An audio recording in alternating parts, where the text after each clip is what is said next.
una enorme generalidad, porque favoreció la expansión de los nuevos movimientos religiosos, especialmente las comunidades pentecostales, que ofrecieron a esta población mecanismos de adaptación e inserción al mundo urbano, igual que en las demás metrópolis latinoamericanas. El pentecostalismo profesó y practicó durante esta década mecanismos para ayudar a las personas que se encontraban en situaciones vulnerables y les ofrecieron medios de bienestar. Por eso, este tipo de grupos crecieron en gran medida, primeramente en zonas marginadas y de bajos recursos. Los grupos pentecostales se nutrieron de las masas populares pobres por la situación de crisis durante estos años. La limitante en el accionar pentecostal latinoamericano se situó en su forma de evangelización, porque se profesaba un evangelio apocalíptico y para pobres. Pero a mediados de los 90, esta visión empezó a cambiar dentro de estas congregaciones, explotando el lado emocional y actividades propiamente del mundo, más que situacional de pobreza. Por ejemplo, abro una cita: la expansión pentecostal en Brasil está relacionada con su capacidad de reivindicar la emoción como un aspecto relevante de la experiencia religiosa, emoción que implica a su vez una construcción discursiva, una teología que no se apoya sobre la sistematización de una doctrina, sino sobre la experiencia compartida por los creyentes en el público. Cierro la cita. Por lo antes mencionado, implica que la visión pentecostal se desplazó más allá de la teología de la pobreza, apelando a otros elementos socioculturales que se presentan. De 1990 a 2000, los pentecostales crecieron aceleradamente y empezaron a incursionar en muchos ámbitos. Por ejemplo, la política, abro una cita, perdón, la política, los medios de comunicación masivos, los espacios públicos, los conciertos en donde participaron artistas cristianos. Cierro la cita. Enseguida pasó a otro apartado que se llama salvación, conversión del pentecostalismo. El término pentecostalismo deriva del concepto del Pentecostés bíblico, relatado en el libro de los Hechos de los Apóstoles, que menciona, abro una cita: el día del Pentecostés, todos los creyentes estaban reunidos en un mismo lugar. Capítulo 2, verso 1 de los Hechos. Asimismo, dentro de este evento sucedieron sucesos suprarrenales adjudicados a la tercera persona de la Trinidad, el Espíritu Santo. Por consiguiente, abro una cita: el término pentecostal es otra línea divisoria importante. Se refiere a formas estáticas de protestantismo definidas de acuerdo a dones especiales conferidos por el Espíritu Santo, mientras que únicamente una minoría de misioneros norteamericanos son pentecostales, la mayoría evangélica latinoamericana lo son. De esta manera, las diferencias entre pentecostal es el individuo que practica esta religión, y el pentecostalismo hace referencia a la colectividad masiva del movimiento dentro de este grupo. Además, el concepto pentecostalismo, que según González, en el Diccionario Manual Teológico del 2010, el pentecostalismo se caracterizó por el nombre que comúnmente se le da a un amplio movimiento surgido principalmente de la santidad y, a través de ella, del avivamiento weldiano o metodista. Como estos precursores, la mayoría parte de los pentecostales siguen el arminianismo y defienden el libre albedrío, aunque casi todos aceptan la doctrina trinitaria tradicional y una rama del movimiento que la rechaza. Los pentecostales, desde sus orígenes, han enfatizado las minorías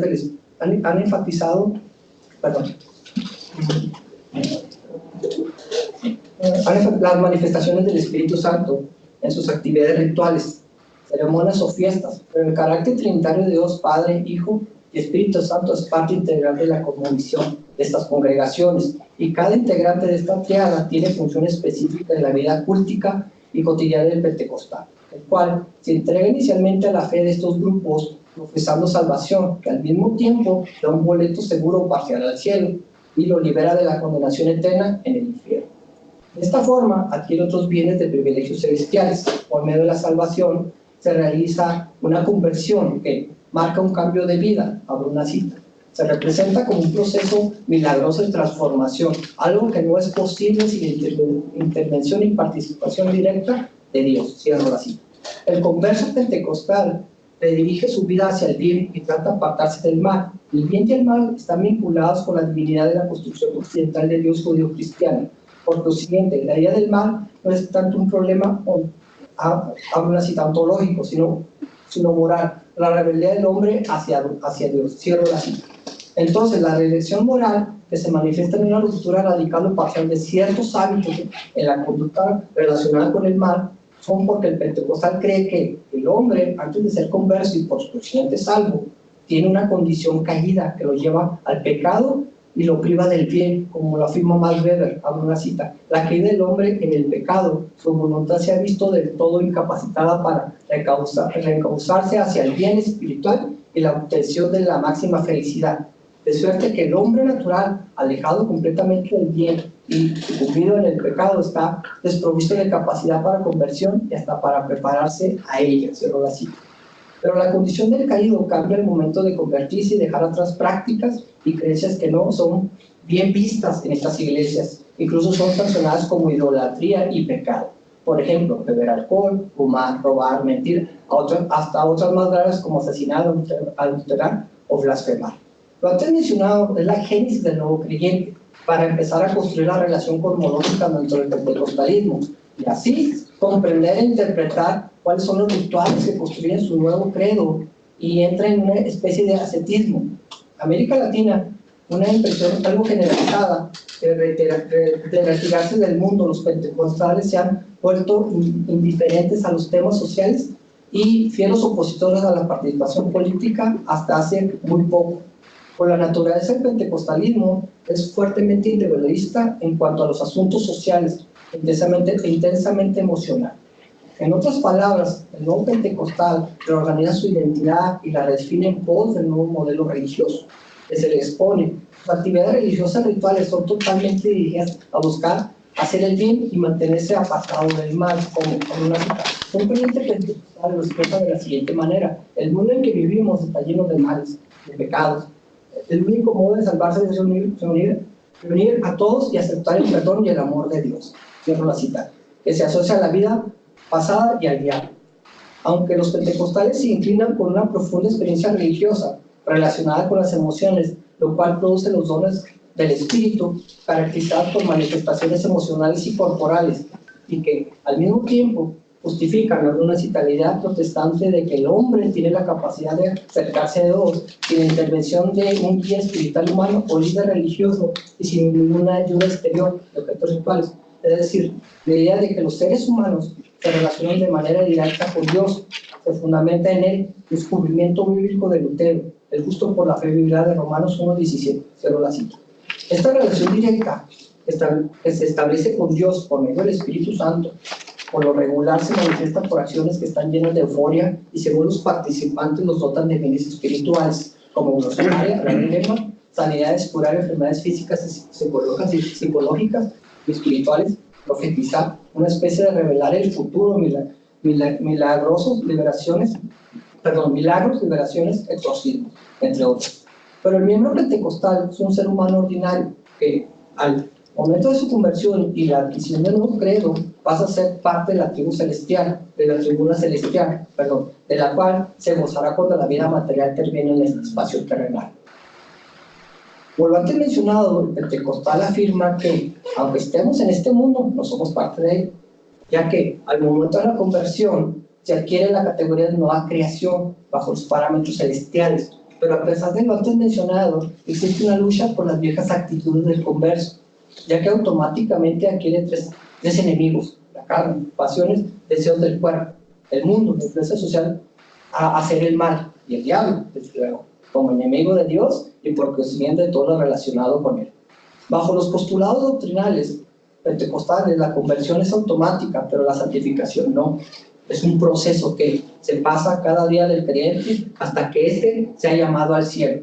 Entonces, el pentecostal vive entre sus acciones dentro de la iglesia y su vida santificada en el contexto social. Pero lo que tiene más peso son las acciones rituales que realiza en el ámbito eclesiástico, ya que lo llevan a fortalecer espiritualmente para estar preparado al momento de enfrentar a sus tres enemigos y vencer, los cuales están en constante acecho. Paso a otro apartado que se llama ritualidad pentecostal. El pentecostal articula acciones rituales que se integran a su cosmovisión. Las articulaciones se separan en dos vertientes, tangibles y las imaginarias. Las primeras, que son las tangibles, se construyen de los rituales menores, como la música, bautismo en el Espíritu Santo, altar, administración, narrativas discursivas y corporales de los pastores, líderes y miembros. La segunda vertiente son todos los elementos imaginados como el Espíritu Santo, como persona, la adquisición de dones espirituales, la legitimación divina por el poder del Espíritu Santo, milagros, guerra espiritual, el diablo, entre otros. Pero hay que matizar, a una cita que no todo ritual es religioso, no todos los actores religiosos son rituales. Cierro la cita. Sí mismo, el pentecostal se mueve entre los principios bíblicos rituales, eclesiales y personales, los cuales son comprendidos e interpretados y practicados bajo la dirigencia de pastores, evangelistas, líderes, maestros y otros creyentes con larga membresía en el grupo eclesial. Por consiguiente, el pentecostal aprende, repite, resignifica, corporaliza e interioriza, generando una multiplicidad de acciones desprendidas del contexto bíblico y otros sujetos que lo rodean. Por consiguiente, los pentecostales son, a una cita, un grupo religioso con un cuerpo de creencias que comparten y conjunto de prácticas que las expresan. En segundo lugar, esas prácticas son rituales, no son palabras, son conductas ceremoniales y refijadas que vinculan a la congregación con un universo simbólico. Así, forma una cosmovisión que aprenderá, nutrirá, reformulará y transmitirá a lo largo dentro del mundo pentecostal. Cierro la cita.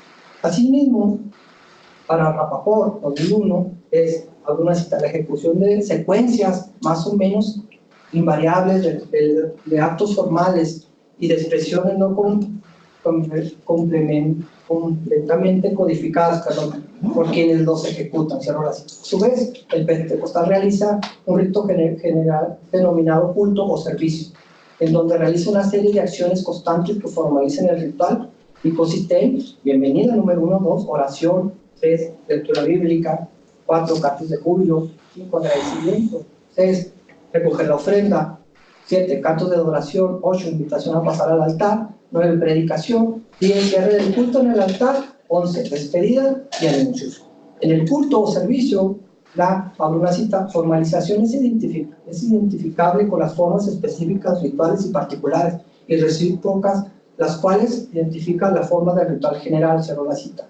Algunos de los rituales específicos y recurrentes son formas de orar, alabanza, predicación, pasar al altar, meditación. También existen rituales menores no recurrentes como el bautismo en agua y la Santa Cena, entre otros, que solo suceden en ocasiones especiales. Pero todos los ritos antes mencionados ritualizan el accionar pentecostal, que a su vez se convierte en una cita, religiosidad ritualizada y sacramentalizada en términos y concepciones más generales de estas doctrinas. Me refiero aquí a la capacidad de valerse de objetos rituales y manifestaciones religiosas externas para hacer tangible y sensible la presencia divina. Cierro la cita. Y en el desarrollo del culto, las tres personas de la Trinidad, Dios Padre, Dios Hijo y Dios Espíritu Santo, aparecen recurrentemente en escena. No se puede especificar a cada uno un orden de aparición, simplemente se tiene funciones diferentes dentro del desarrollo del ritual y su formalización del culto. Pero en el momento, las personas de la Trinidad tienen preponderancia o mayor movilidad de acción. Por ejemplo, las predicaciones como enseñanza de vida, básicamente el principal actor es Dios Padre.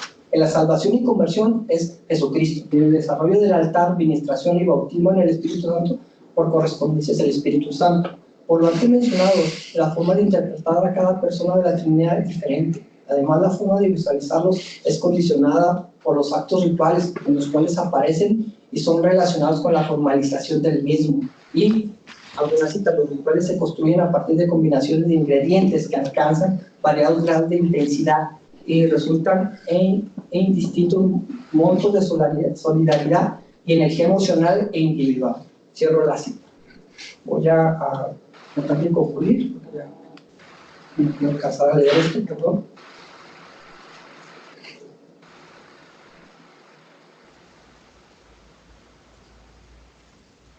Voy a leer qué es el bautismo en el Espíritu Santo. El ritual en el Espíritu Santo, el ritual del bautismo en el Espíritu Santo genera, alguna cita, un mecanismo que enfoca una emoción y una tensión conjunta, generando una realidad temporalmente compartida. Cierro la cita.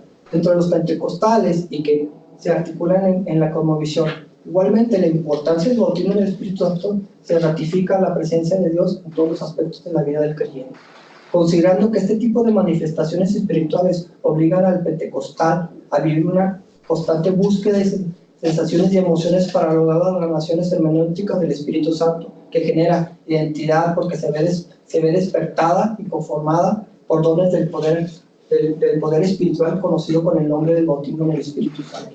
Estos dones resultan validados y promovidos en una comunidad disciplinada que ofrece apoyo y afirmación, así como oportunidades de participación y de aprendizaje en nuevas técnicas, persuasión y liderazgo responsable. Es mi forma de concluir, creo que se me termina el tiempo. Yo diría, pues, casi, sí, casi, pero yo diría que pasemos con Paulina, ya que está lista, y que pues haga sus comentarios, por favor.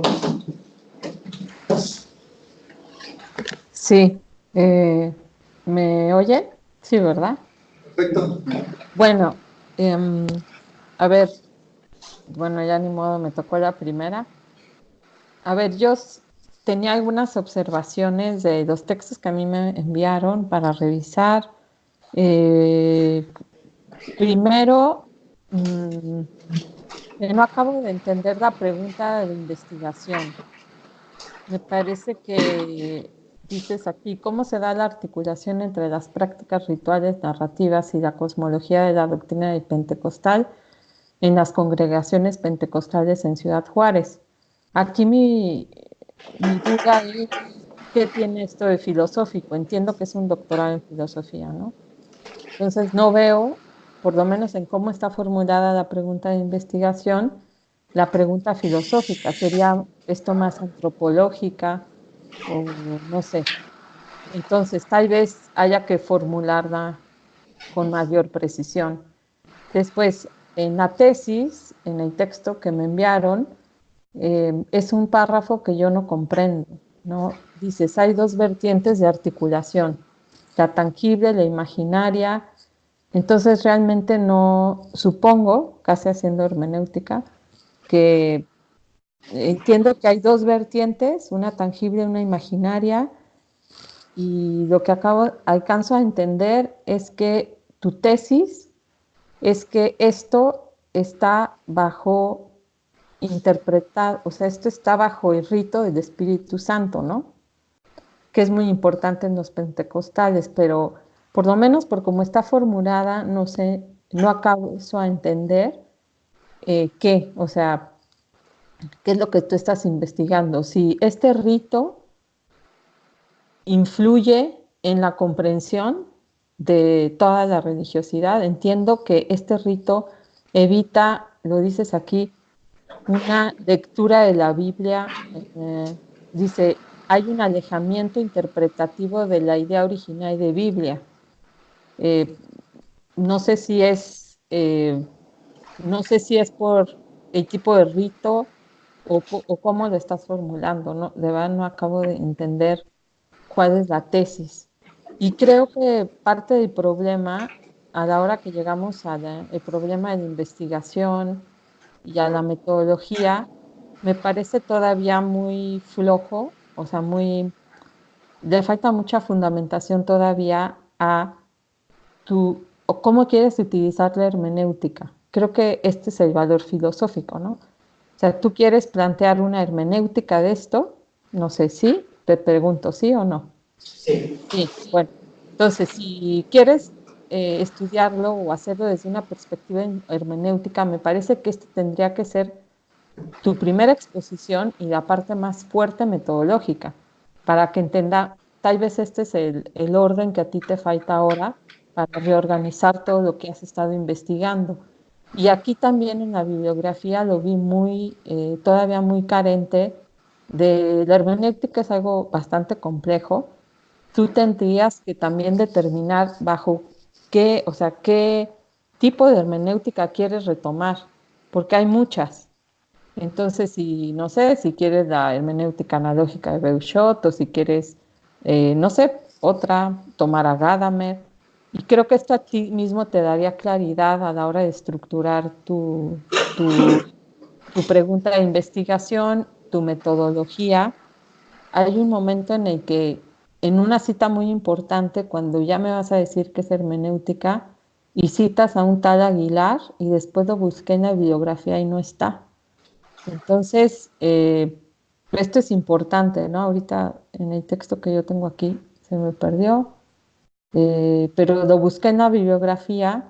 Luego también das una definición de hermenéutica muy, pues todavía muy, muy general, muy pobre, y creo que esto es importante. Después, en el objetivo general, igual, ¿no? Es un objetivo general todavía muy ambiguo. De hecho, en los objetivos particulares tú empiezas a precisar, pero no se entiende dentro del objetivo general. Dices, analizar las prácticas narrativas y filosofía pentecostal intervienen al momento de las articulaciones de los rituales en la congregación pentecostal en Ciudad Juárez. Entonces, yo creo que todavía tu investigación le falta mucho profundizar también en el estudio del fenómeno religioso, filosóficamente, cómo se estudia el fenómeno religioso, no cómo se estudia antropológicamente, ¿no? Ni históricamente. O sea, eso entiendo que tú vas a echar mano de todo eso, pero te falta de estructura filosófica. Entonces, en tu objetivo general, veo, no veo la parte filosófica. Después, en los objetivos particulares, dices, investigar los principales elementos interpretativos. Ahí está la hermenéutica, pero ¿cómo lo vas a hacer? ¿No? Porque hay muchas maneras de hacerlo. De hecho, lo puedes hacer desde la antropología social, no la filosófica. Y bueno, ¿no? Igual la hipótesis, dices, las narrativas pentecostales revelan la conformación del hábitus relacionado directamente con los bienes de salvación. Aquí bienes de salvación, creo que eh, tendrías que explicarnos más qué es bienes de salvación, porque entiendo que es un término comprendido muy específicamente dentro de los pentecostales, ¿no? Entonces, igual, ¿no? Creo que ahí habría que hacer más explicación. Ya encontré lo del esbozo, el marco teórico. Dice, la hermenéutica filosófica es el arte del entendimiento que consiste en reconocer como principio supremo y dejar abierto el diálogo. Y citas a un tal Aguilar, y luego no lo encontré, ¿no? En la bibliografía, y creo que pues la parte hermenéutica tiene que estar mejor fundamentada. Igualmente, al ver tu bibliografía, por ejemplo, te voy a recomendar a un profesor de Chile dedicado a pentecostales, aunque él se dedica más desde el punto de vista de la antropología, pero ha hecho muchos estudios sobre Latinoamérica que no los vi en tu bibliografía, de Chile y de comunidades pentecostales. Y bueno, ¿no? También vi un poquito, pienso que actualizar más tu bibliografía. Veo 2004, o sea, a ver, en filosofía eso no es tan importante. Yo puedo citar a alguien del siglo V antes de Cristo y no, pero sí los estudios recientes, ajá, sobre todo de un fenómeno como es el pentecostalismo. Y bien, es a lo que yo te invitaría, a que te hagas mejor tu pregunta filosófica y reformules tu marco teórico, ¿no? Me parece que le falta para que sea una tesis, sobre todo de doctorado en filosofía. Y pues esos son mis comentarios. Ok, Paulina, ¿cuál era el nombre del autor que decías? Pero no se escuchó, ¿no? O no lo dijo, no se Sí, escuchó. tengo aquí ya la había Sí. apartado. De hecho, se llama Miguel Ángel Mancilla y es el director del Instituto de Estudios Internacionales de la Universidad Arturo Prat. Si quieren, luego se las envío. De hecho, volví a checar la bibliografía que tiene y tiene muchísimas sobre pentecostalismo. Es que me lo encontré en un congreso en Krill de RIFREM, de un organismo de estudio del fenómeno religioso. y me dijo, bueno, ahí por eso tengo su tarjeta, porque es experto en pentecostalismo y estudio de los fenómenos religiosos, sobre todo en Latinoamérica. Entonces creo que, y además es fácil de contactar, si quieren luego les paso su correo electrónico por si lo quieren consultar directamente. Sí, por supuesto. Bueno, Paulina, pues muchas gracias. Ya para no quitarte más tiempo, pues continuamos acá con el ejercicio Okay. y mantenemos Sí. el contacto. Yo te enviaría tu constancia de Sí, no te participación. preocupes. Ok, Bueno, bueno, hasta luego y adiós. gracias. De nada. Bueno, Jorge, tienes la palabra. Ya.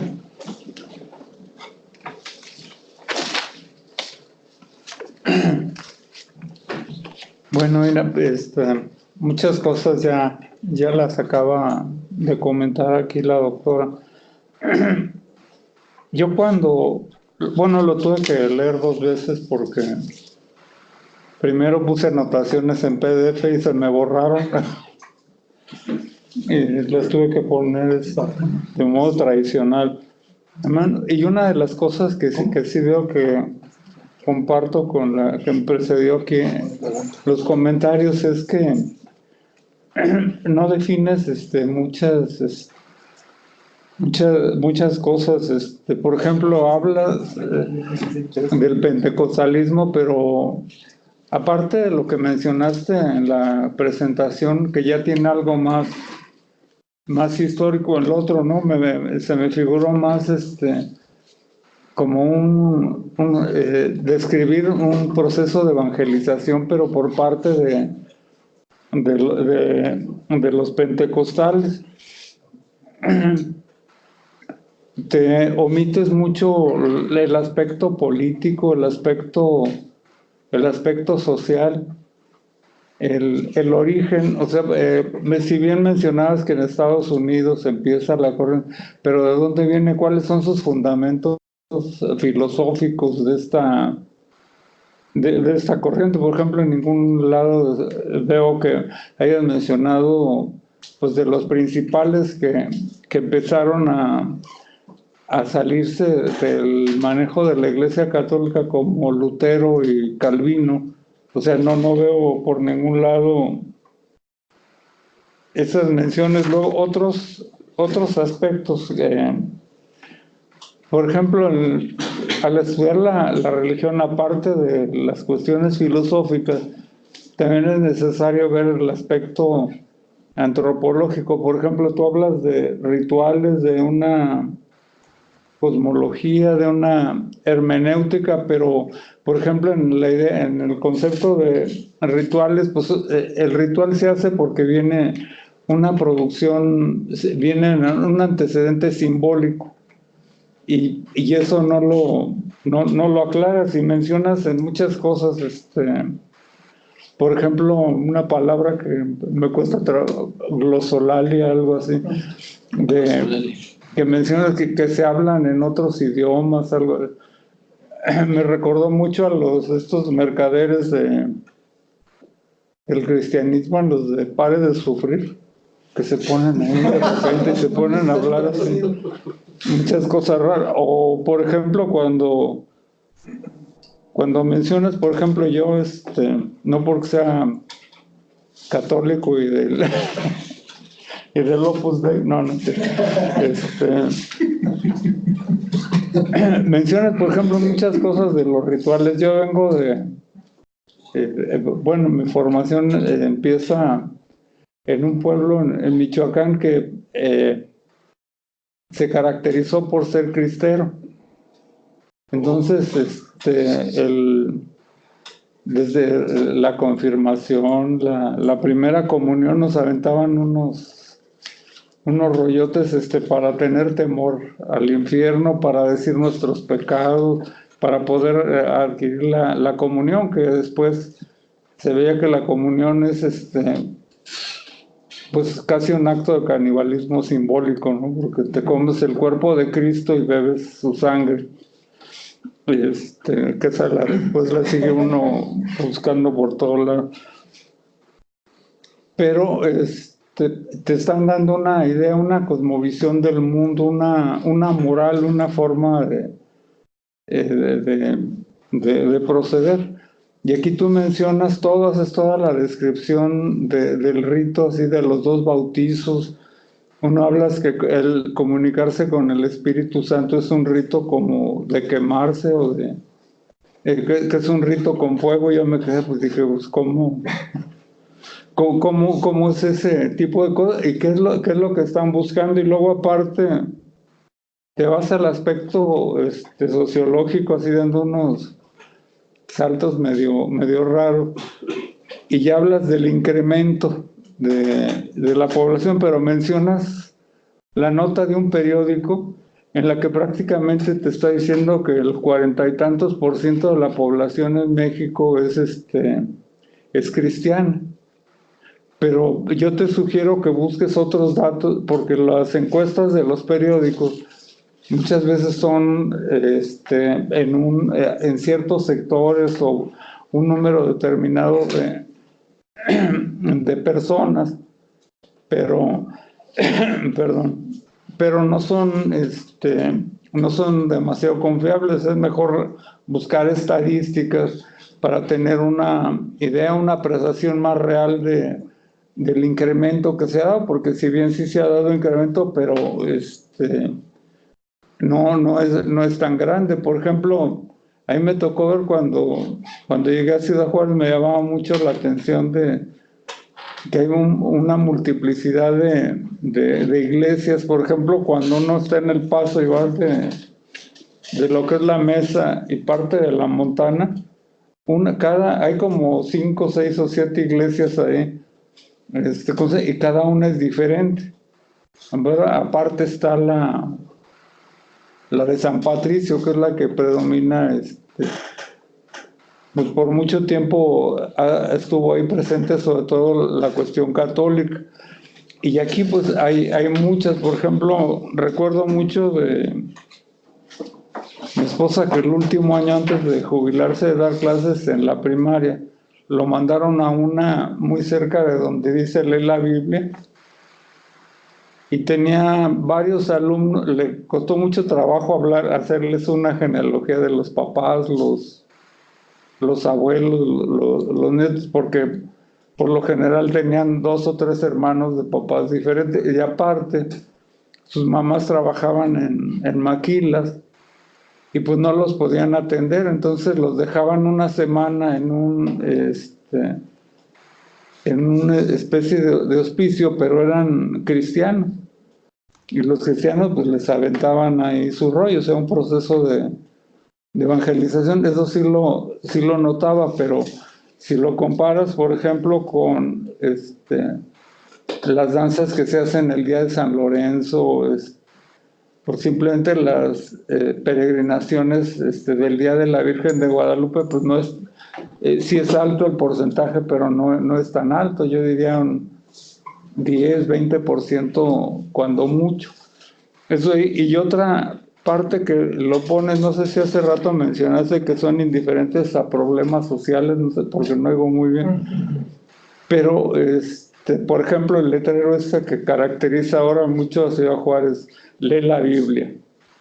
No es un letrero católico, es un letrero evangélico. O cuando pusieron del señor que ahora lo están juzgando en Estados Unidos, de que celebra sus 50 años o sus 30 años, que lo pintaron ahí mismo en el cerro. También son cuestiones, están metiéndose a cuestiones sociales, metiéndose a cuestiones políticas, y eso tampoco aparece aquí. O sea, me pareció más, sobre todo el avance de tu tesis, me pareció más como una especie de adoctrinamiento, como que explicas lo que es lo que es el ritual, ¿cómo se llama?, de los pentecostales, como si fuera un proceso de evangelización. Pero no explicaste ahora un poco más en lo que leíste, pero yo creo que debe ser más preciso en esa parte, porque además tienes formación histórica, Entonces, ir viendo más con detalle cómo se va dando, cómo va llegando. O sea, qué diferencias hay entre, por ejemplo, los testigos de Jehová, los pentecostales, o, por ejemplo, mencionas de la importancia y refieres así solo en un párrafo, que ni el avance del aspecto de, ¿cómo se llama?, con la teología de la liberación. Cuando la teología de la liberación tuvo muchas implicaciones, por ejemplo, desde el surgimiento, cuando surge en Brasil, que a los sacerdotes les obligan a tener votos de silencio, pero muchos de los sacerdotes jesuitas que participaron en las guerrillas contra las dictaduras de los años 70, o por ejemplo lo que hizo en México Sergio Méndez Arceo, no es así que muy como para mencionarlo en un solo párrafo. Yo te recomendaría que vieras más sobre tratar de hacer también comparaciones. O sea, qué tipo de moral, qué tipo de cosmovisión, por ejemplo, te da el catolicismo frente al, ¿cómo se llama? Iba a decir testigo de Jehová, de los pentecostales. Es que llegan y tocan a cada rato a la casa. Y otra cosa que hablas, ya para terminar, mencionas mucho del freno académico en los análisis y todo eso. Y me llamó la atención y me puse a ver y me salieron un montón de trabajos académicos. Hasta traje aquí uno de Evelia Trejo, que dice la introducción al protestantismo en México, aspectos diplomáticos, y habla desde que se forma como México independiente, ¿verdad? Desde 1821 hasta finales del siglo XIX, y luego también hay otro, no sé si recuerdo si es de Leopoldo Sea, que se habla, que se llama el protestantismo en México. Y hay muchos trabajos, y mucho de lo que mencionas en tu bibliografía, aparte de Delio Masferrer y de Carlos Garma, los demás se me figuraron como que son muy adeptos o escritos por gente que es partícipe del pentecostalismo, y pocos libros que sean críticos a eso. Yo te recomendaría en eso que ampliaras más tu bibliografía, que vieras más las cuestiones filosóficas, las cuestiones antropológicas de lo que implica una religión. Y después dentro de eso ¿cómo se llama? La puedas ubicar mejor para tener una mejor idea de lo que es el pentecostalismo, y no solo lo que dice Carlos Garma. Es que estudiamos juntos. Pero sí tener una idea diferente, o sea, entender por cómo llega, por qué llega, bajo qué principios llega, qué es lo que pretende, ¿cómo se llama?, al estar en una ciudad de frontera. Bueno, sería... Ok. Bueno, pues buenas tardes de nuevo a todos, Gabriel. Bueno, primero lo que quiero decir es que el tema es un tema muy importante.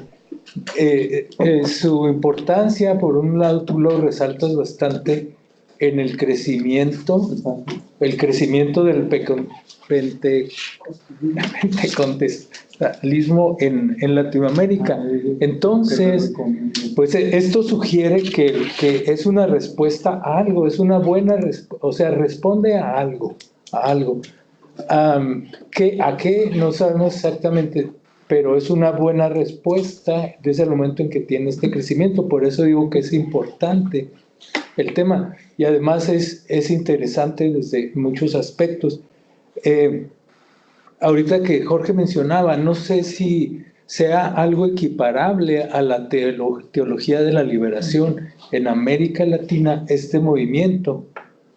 Habría que ver pues de distintos ángulos, pero pues en algunas de las lecturas que citas sugieren que es una revolución profunda, cultural y religiosa en América Latina. No sé si hasta dónde llega, pero el cristianismo en América Latina, pues sí, el catolicismo tradicional ahí está, pero la otra corriente pues muy reconocida y característica de Latinoamérica es la teología de la liberación. Habría que ver un poco lado a lado qué es esto, qué representa esta corriente del pentecostal, los pentecostales.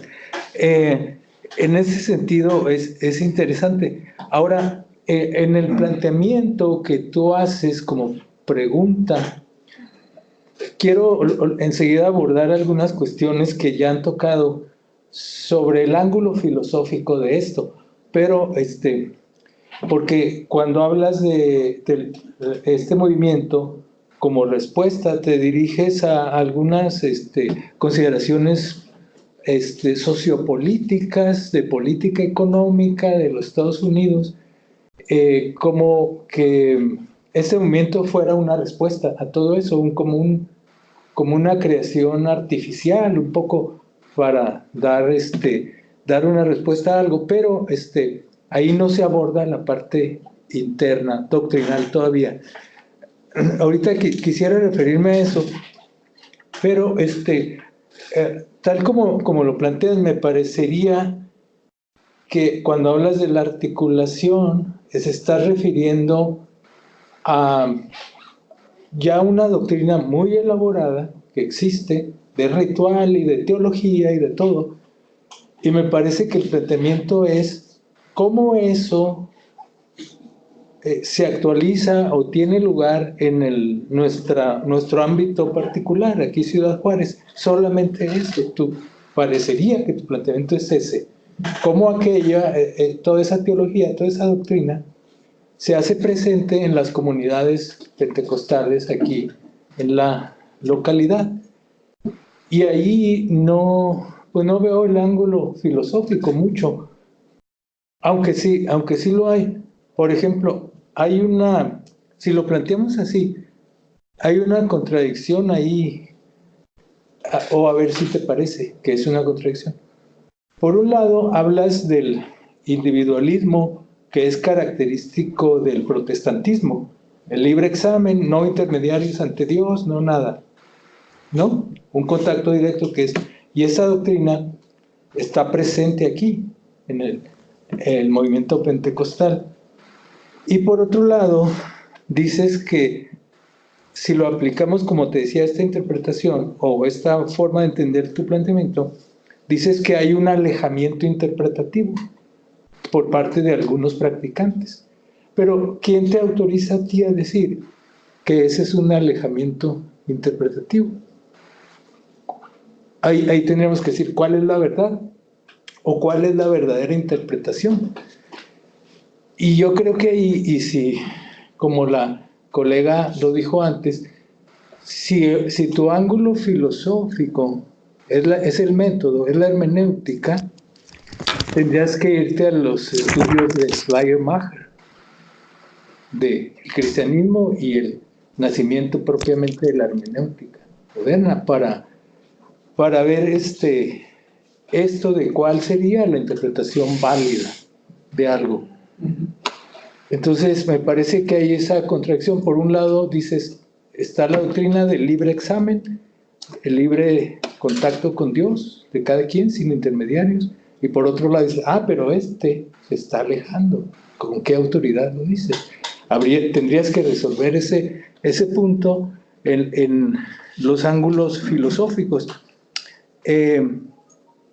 Y en este sentido, también yo creo que podrías abordar esa corriente que se ha mencionado en los cursos y que se ha desarrollado más en España, aunque conexión con alguna gente aquí, la hermenéutica simbólica, que se dirige a estas temáticas, y que el término símbolo tú lo usas mucho también en tu planteamiento. Entonces necesitarías abordarlo desde estas perspectivas. Eso en cuanto a al ingrediente filosófico a través de la hermenéutica como enfoque.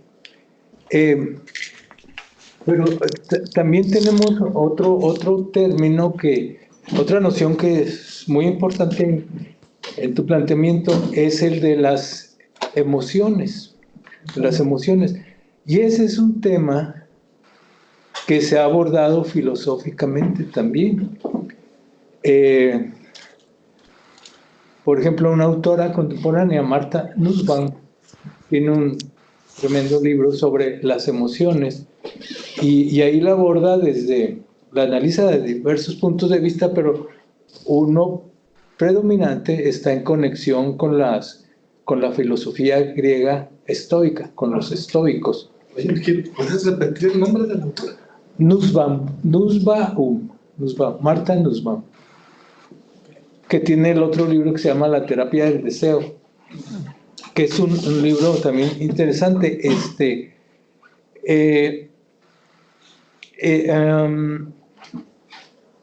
Bueno, decía, el tema de las emociones se ha abordado filosóficamente, entonces creo que ese es otro ángulo desde el cual, desde la filosofía te puedes acercar a esto, porque a veces tenemos una idea muy superficial y de sentido común de las emociones sin apreciar todo.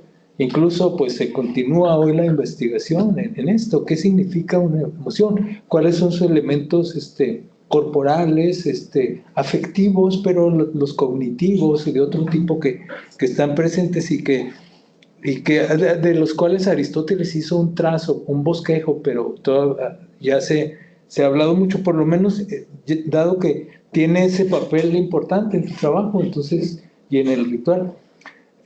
Yo creo que deberías abordarla. Una primera referencia podría ser esa de Nussbaum. Y también ahí junto a eso está el tema de la conversión, que también la toca Nussbaum, y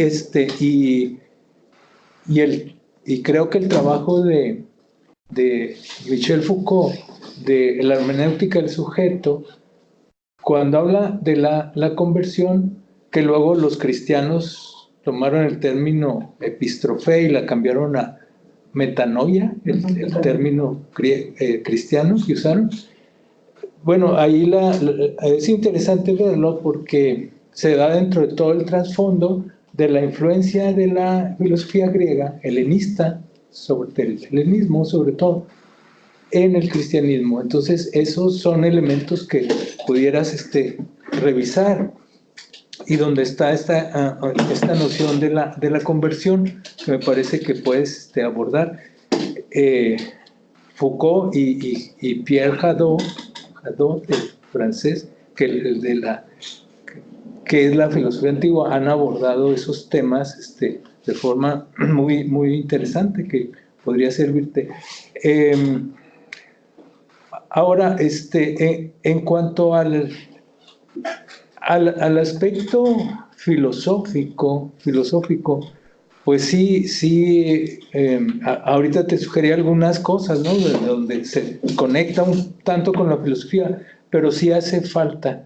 Mencionas en tu bibliografía la filosofía de la religión, el trabajo de Bouchot, pero yo creo que te hace falta revisar un poco de alguna literatura.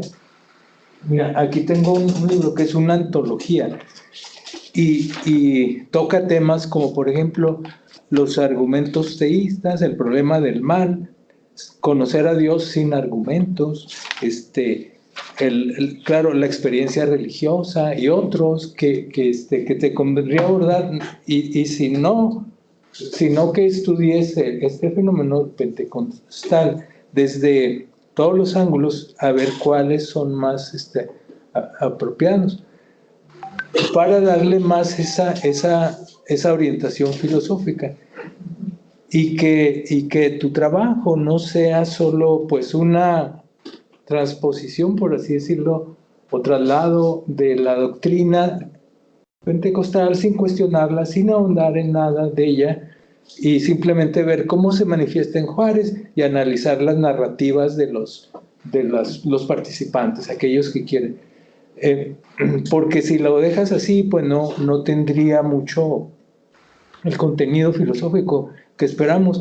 Creo que el área, ya para terminar, el área que planteas de la neumatología, el estudio, todo lo del espíritu, ahí sí yo creo que sí requerirá que lo abordes para que no sea una mera exposición de la doctrina pentecostal así superficialmente tomada, porque como bien lo dices, esta noción juega y a veces parece que es más importante que la figura de Cristo, ¿no? ¿Verdad?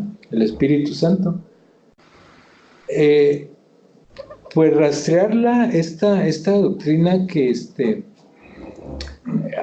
tratar de apreciar más su significación teológica, incorporando ahí no solo la doctrina oficial, sino algunos cuestionamientos que se hacen y estudios, ¿no?, que se hacen desde el punto de vista de la filosofía, y la filosofía antigua y la filosofía medieval, algo de la teología, y en general. Y ya para ahora sí el último punto, vi en tu primer planteamiento del protocolo, abordabas mucho la perspectiva antropológica.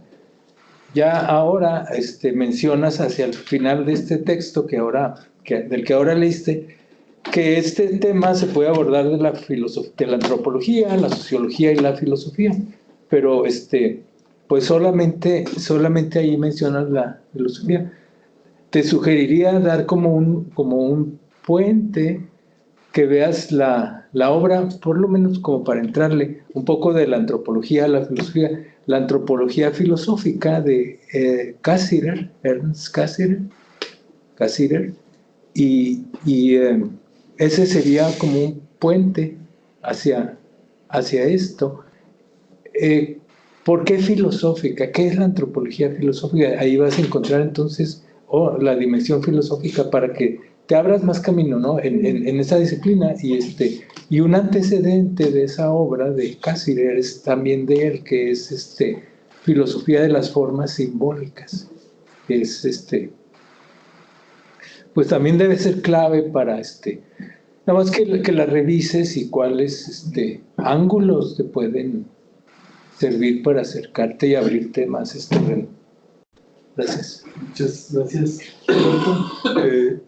Si tienes algo que comentar, Gabriel, pero súper breve. Sí, lo nada más más breve que hay puedas. que contestándole un poquito al artículo muy reducido, si tiene todos estos huecos que mencionan, pero por ejemplo el hilo histórico lo tengo desarrollado básicamente en un primer capítulo, ¿no?, desde inicios de la Comisión Pentecostal hasta la modernidad, que es una línea histórica que sigo hasta básicamente antes de el ministro de Tony como pentecostal, el concepto mismo los plóticos, hago una congregación. Ahí explico en cierta medida el arreglo metodista, que agarran ciertos elementos que al mismo tiempo se devienen de un pentecostalismo clásico, muy paulinos, ¿no? Yo desarrollo esta relación Lucas-Pablo, eso sí lo tengo como antecedente histórico en un primer capítulo que tengo elaborado sobre el antecedente histórico del pentecostalismo, ¿no? Como aspectos doctrinales, históricos. Sí, doctrinales. Que devienen de ahí para entender históricamente qué es el Espíritu Santo, históricamente qué es el bautismo en el Espíritu Santo, hasta llegar hasta esta actualidad. Y la otra cosa pues es que cuando hablo de los elementos detonantes de América Latina, pues los concreticé en algunos más influyentes, ¿no? Desde luego existen múltiples factores que se desarrollan para que el pentecostalismo detone básicamente de los 60 a los 70. Y esta parte estática de no participar es muy profesada dentro de estas iglesias, pero al mismo tiempo en los últimos 20 años ha cambiado mucho la movilidad social del pentecostal. Es parte de la participación, no nomás en el escrito de la Biblia, sino en, por ejemplo, regala un abrazo, ¿no? Algo que hicieron aquí los puentes internacionales, regala un abrazo, te ponen y regalan abrazos para tu bienestar. Entonces, hay apertura, pero hay diferentes grupos de pentecostales, los cuales son muy cerrados, que todavía dicen eso es del diablo, y otros que están abriendo más sus puertas a este tipo de actividades. Faltaría matizar por las condiciones del escrito, pero por más o menos es mi notación. Bueno, pues cerramos la jornada de hoy. Reitero mi agradecimiento a Jorge, a Gilberto, Paulina. Yo te haré llegar la respectiva constancia en estos días. Gracias. Ok. Y pues cerramos esto, muy amables todos. Y nos veríamos por acá el miércoles. Muy bien. Gracias.